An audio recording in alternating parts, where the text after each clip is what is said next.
Corrosion protection of buried underground cooling water pipeline. There are two types of protection. One is primary or mandatory protection and another is secondary or additional protection. Primary or mandatory protection means by providing wrapping and coating on underground pipeline or using pre-coated pipeline. And secondary protection or additional protection includes by providing sacrificial anode type cathodic protection system or by providing impressed current type cathodic protection system for underground pipeline. Wrapping and coating consist of first primer, one coat of synthetic fast drying primer type B as per AWA-C 203. Then coal tar tape. The tape shall be coal tar component supported on fabric of organic or inorganic fibers. Two layers of coal tar based tape shall be applied as per AWA-C 203 and total thickness of wrapping shall be minimum 4 mm. After wrapping and coating and before lowering the line to underground, holiday leak testing shall be done to detect presence of any hole in wrapping and coating.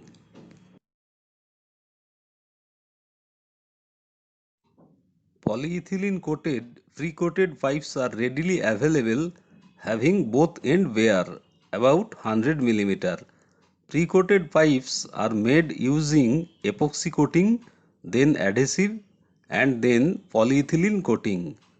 At site, pre-coated pipes are welded at the end and wrapping coating is provided at site only in the weld joint area.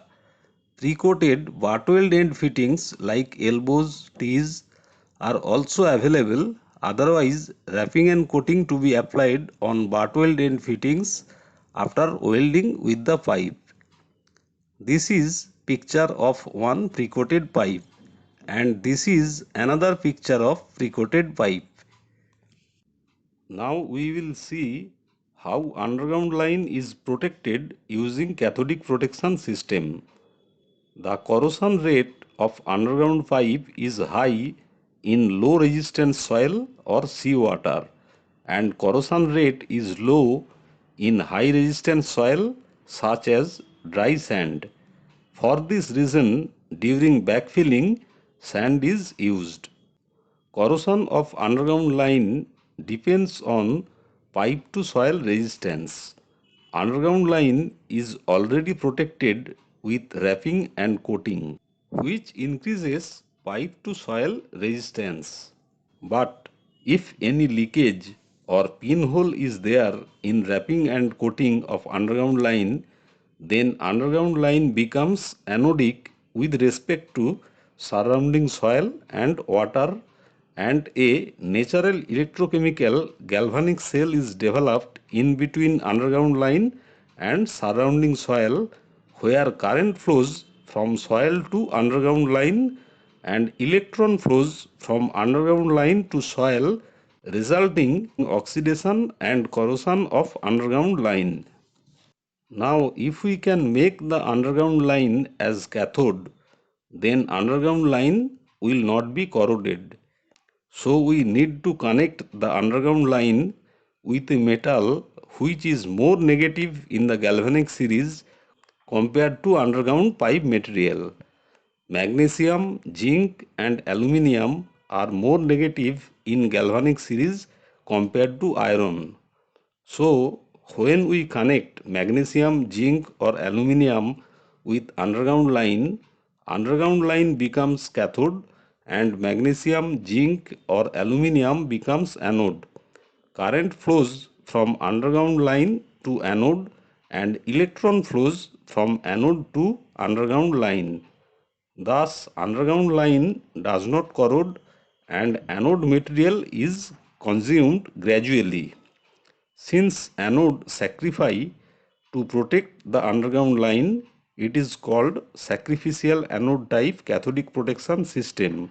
In this case, no external electrical power is required but anode material to be replaced in every 2 to 3 years depending on soil resistance. Where electrical resistivity of underground soil and water is very low, we should go for impressed current type cathodic protection system which provides long lasting protection. Because if we go for sacrificial anode type cathodic protection system, then anode will be exhausted quickly.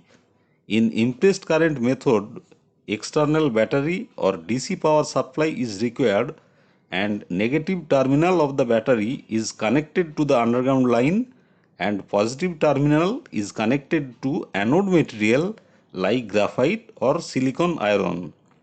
If DC power supply is not available, then rectifier is to be used to convert AC current to DC current.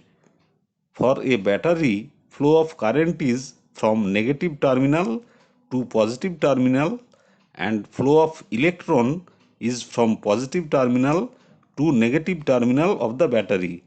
In this way, underground line will be enriched with electron and will not corrode. Where underground pipe comes above ground, an insulating flange shall be provided for electrical isolation between underground and above ground pipeline. Otherwise, current will flow from underground line to above ground line, which will make the cathodic protection system less efficient. Standard steel flanges are used for insulating flange with full face gasket of phenolic sheet so that metallic flange face cannot touch each other. Also, metallic flange bolts are encased in a mylar sleeve for the width of two flanges and provided with a phenolic washer and then galvanized steel backup washer with metallic nuts.